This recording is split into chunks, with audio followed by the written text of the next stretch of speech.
Hey everybody, and welcome to another edition of Out Today and What I Missed on the Heavy Debriefings YouTube channel. This is Josh Ronquist here. My first video as a 37-year-old, and I'm going to be covering another 20 albums for August 22nd, 2025. I have 13 albums that come out today, and 7 that I missed along the way, and this is easily one of my favorite weeks of 2025 so far. Let's get into it.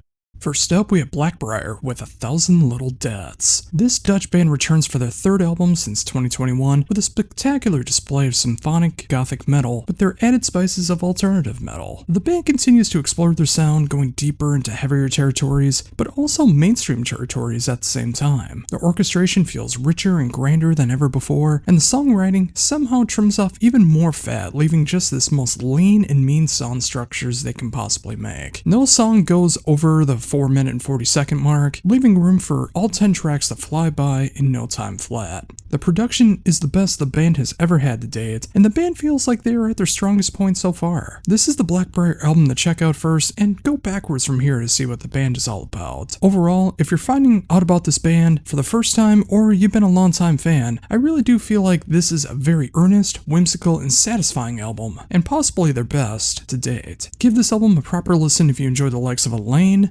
Darling, and Serenia. I don't think you'll be disappointed. Next up, we have Crop with SSRI. The sophomore album from this Kentucky band is such an intriguing mix of doom and grunge that I didn't even know was possible. The two subgenres have a lot of similarities at their core. Tempo's obviously different most of the time, but the tones produced and the heartache attached bring everything together. This is what happens here with Crop. It is an emotional roller coaster of an album that hits so many traumatic and sadly relatable lyricals, moments behind a backdrop that hits a level of Alice in Chains meets Hangman's Chair meets Conan. It's not a combination that'll work for everyone, but for those that it does, it will hit you like a tsunami, but it'll leave you wanting more. I'm usually quite picky with bands that are more associated with the stoner doom style, so if I'm recommending it, that means it's one of the best of the year in the genre. Give this one a spin and prepare to be floored. Now we have Crown with Wonderland. The third album from the Swedish powerhouse, featuring past and present members of Europe, Art Nation, Dynasty, The Poodles, and Heat, is a phenomenal display of songwriting and musicianship, taking the best of their past and present works to create a sound that hits just as hard for longtime rock and metal fans as it does those discovering the genre for the first time, and that is no easy feat to achieve, but that's exactly what happens here. The album is filled with such catchiness that it feels like it is tailor-made for the European festival circuit, going from classic rock hard riffs to near power metal moments, and some modern metal elements going on as well. It just sounds like it would be one of the most fun live shows that you could ever witness. Backed with a powerful production style, you have a band that is meant for anyone who enjoys the bands that all these members have been a part of, but are looking for something new. What a stunning display from beginning to end. Now we have Dragonclaw with Moving Target. The third album since 2010 from this Australian band finds this right balance of the lighter and heavier ends of what power metal can be. The album hits the fine line of making songs that feel like they could work well in the 80s era of AOR melodic metal, as it does for bands like Jagdpanzer and Vicious Rumors, with a striking balance of powerful and clean production styles, and the songwriting that never goes out of range and it hits you time and time again. This is an album that I keep going back to, and I keep finding more and more to like about it because it just keeps getting better and better with every listen. If you're looking for something of the style of the power metal, AOR, melodic metal styles, you need to check out what Dragonclaw is all about.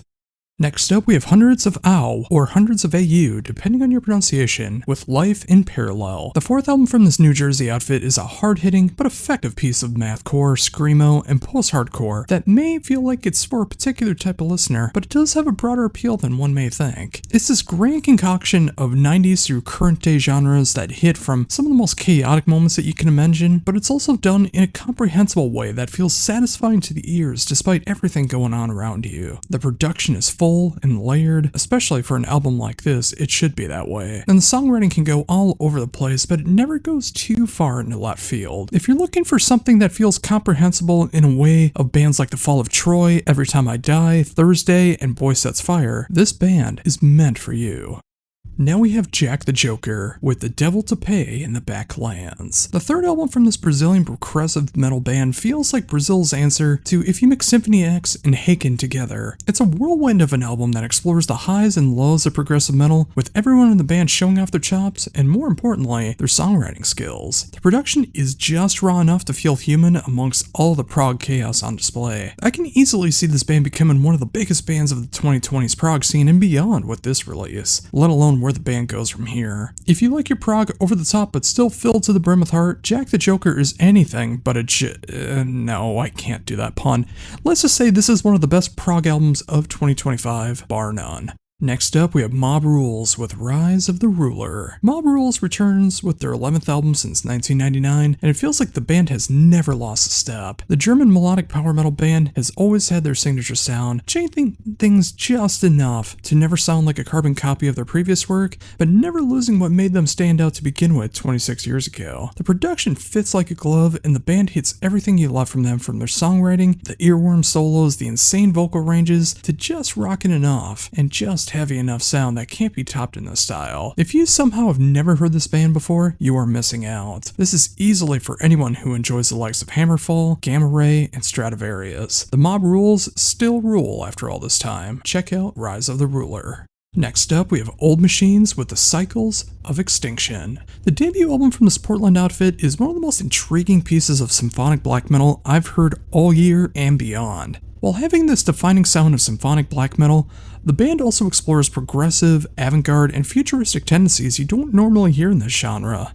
The production is quite raw and blistering, and it does give off this mid-90s black metal production style that many will find rewarding. It feels like this unholy mix of Balsagoth, Limbionic art, and Isan's solo work fused to make a new era for the genre in 2025. I can't say this will be for everyone, but if you're looking for that classic yet present day but also futuristic look at symphonic black metal, you should give this one your proper attention. Now we have Reinforcer with Ice and Death. The sophomore album from this German band is my first foray into the band, but I am no less floored by what I'm hearing. What a stunning display of how to make heavy and melodic power metal together. The songwriting cuts like a knife and the production value feels classic but authentic. Everyone shines on this album, and you can hear that with the more spins that you give this one. It flies by at just 9 songs, but it has this instant replay value for anyone who enjoys the likes of Blind Guardian, Powerwolf, Maiden, and sadly, Iced Earth as well. For any fan of power metal, you need to give this one your proper attention.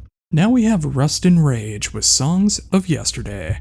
The sophomore album from this Finnish AOR band feels like a modern step forward for the genre. While still maintaining the classic sounds of bands like Dokken, Kiss and Dynamite, Danger Danger, and Crash Diet, the band is forging their own path, with just enough modern influences to pay tribute to the past, but still hit hard for the 2020s fanbase. The production pounds, and it's so punchy, and the songwriting is endlessly catchy. This album feels like a time warp of the past and the present in all of the right ways, and that's exactly what this genre needs. If this sounds like something that would be for you, trust me, it will be. Go and pick this one up. Now we have Skull Revenge with State of Oblivion. The debut album from the Swedish outfit is such a rewarding experience for those who enjoy the melodic and heavy metal side of power metal, featuring guest appearances from the likes of vocalists from Narnia, Therion, MOB, and more. This is an album that pays tribute to their heroes, but still forges their own path in what can be done in this style. The production hits hard, while the songwriting hits this level of catchy that gets more and more satisfying with every spin. If you want a band who hits those levels of bands like the aforementioned Narnia, Avantasia, Dream Evil, and Therion, go give this one some proper love. This might go under the radar, but seriously, this one is more than worth checking out.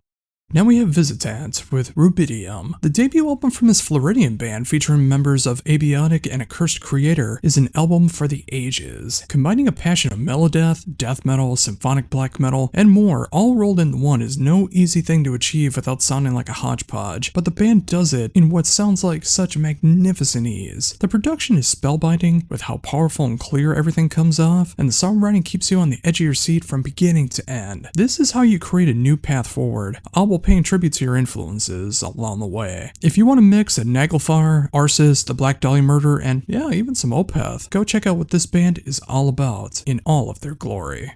And finally, for brand new albums out today, we have White Mantis with Arrows of the Sun. The sophomore album from this German thrash band is an excellent display of mixing the German and American styles of thrash together for the greater good. From its raw but effective production style to the songwriting that goes all over the place but never loses its intensity, White Mantis is pushing the envelope of what thrash can still be in 2025. The album flies by so fast that you may not even realize it's over when it is, but that's all the more reason to go back and spin it once again. This is for anyone who's looking for an unholy mix of Sodom, Creator, Warbringer, and Exodus with their own blend of herbs and spices to fill out that sound. If you are a thrash fan, you deserve an album like this. And if you want a boundary-pushing album of thrash, check out what's possible with the latest album from White Mantis. And now for everything that I missed, starting with Burnt Tapes and New Lungs. The sophomore album from this UK band hit me like a tidal wave of emotions, and all I want is more. Too heavy to be indie rock, not heavy enough to be hardcore, Burnt Tapes hits this fine line of indie punk that knows how to focus on the emotional side of the genre while still showing off their songwriting and musicianship. The closest comparison I can make, as I'm not really well versed in the genre, is the band Spanish Love Songs, and that is a very good thing to me. At 10 tracks and 30.5 minutes, this will come in with songs that speak true to the state of the world, personal endeavors, and more, and leave you potentially as an emotional wreck. And you know what? I wouldn't want it any other way.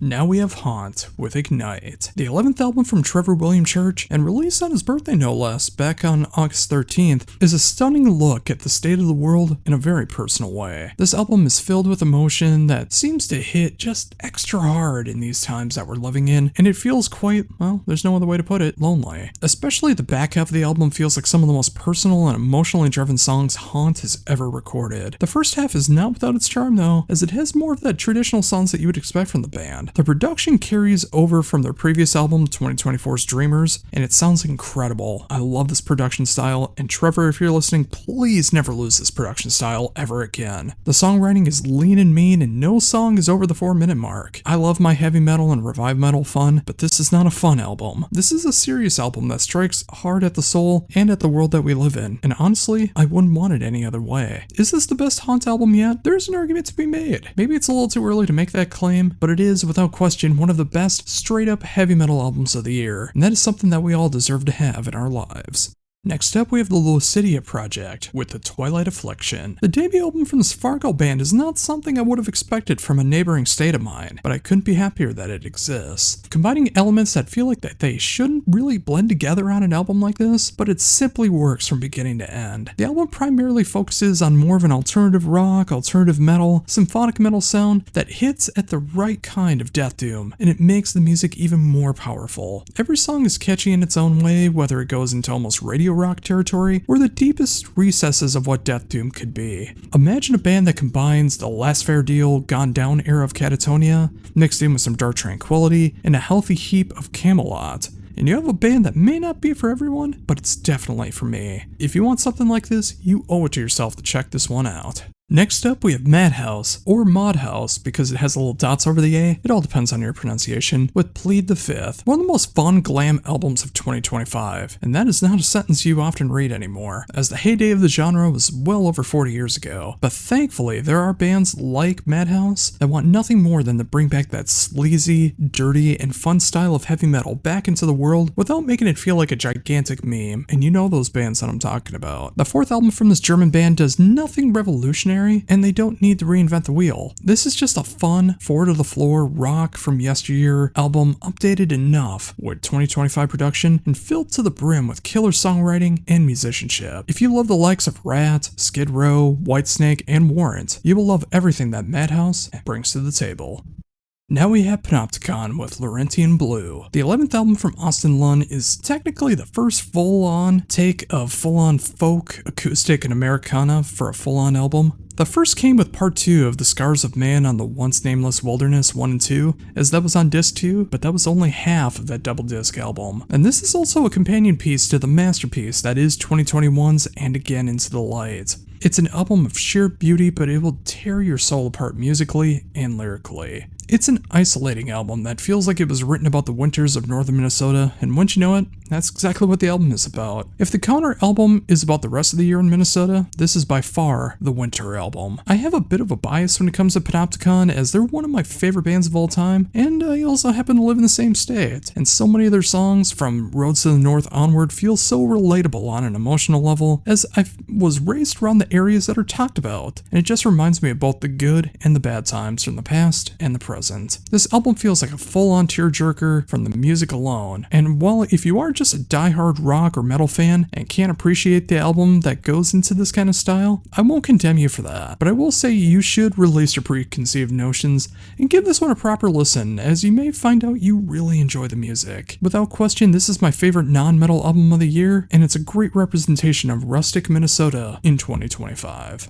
Now we have Perpetual Paradox with Death Wish. The debut album from this UK band is some of the heaviest metalcore that I've heard all year, from its subject matter to the breakdowns and the overall atmosphere on display. This is an album that has a mission statement, and that statement is showing off what is capable of metal in 2025, hitting the extremes of the genre with an impeccable production style and a songwriting that knows when to keep things simple and when to explore what is possible. I can hear everything from Unearthed to Lorna Shore to Fit to an Autopsy, and once you know it, I hear an inspired Megadeth riff or two in here for good measure. This is one of the most inspired and heavy albums in metalcore I've heard all year, and they know how to hold your attention for all 8 songs and almost 28 minutes in length. It comes in, tears you apart, and leaves you wanting more. This would be the perfect set for an opening slot, but at this rate, I don't think they're going to be an opener for much longer. I'm eagerly awaiting to see what happens on album 2 and everything that it has in store.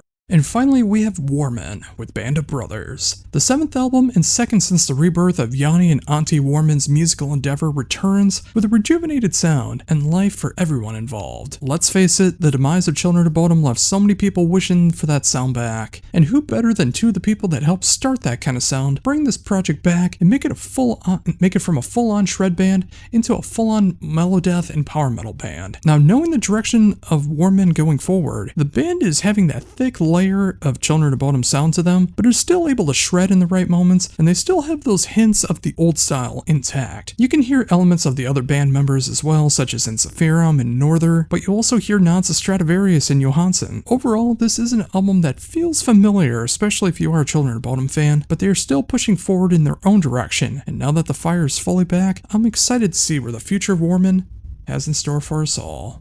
And there you go, folks, another 20 albums down for Out Today and What I Missed, this time for August 22nd, 2025. What do you think? Did I pick out some good albums? Did I pick out some bad albums? Please let me know down below. And of course, like, comment, share, subscribe, all of that good stuff. We're over 1,700 subscribers, and potentially by the time that you're reading this, I will have hit over 500,000 views on YouTube. That's right, almost 500,000 theoretical dollars. Thank you so very much. And if you like what you heard, please come back next week as we close out August 2025 with Out Today and What I Missed for August 29th, 2025. But until then, for the Heavy Debriefings YouTube channel, this is Josh Runquist saying, embrace the skullet.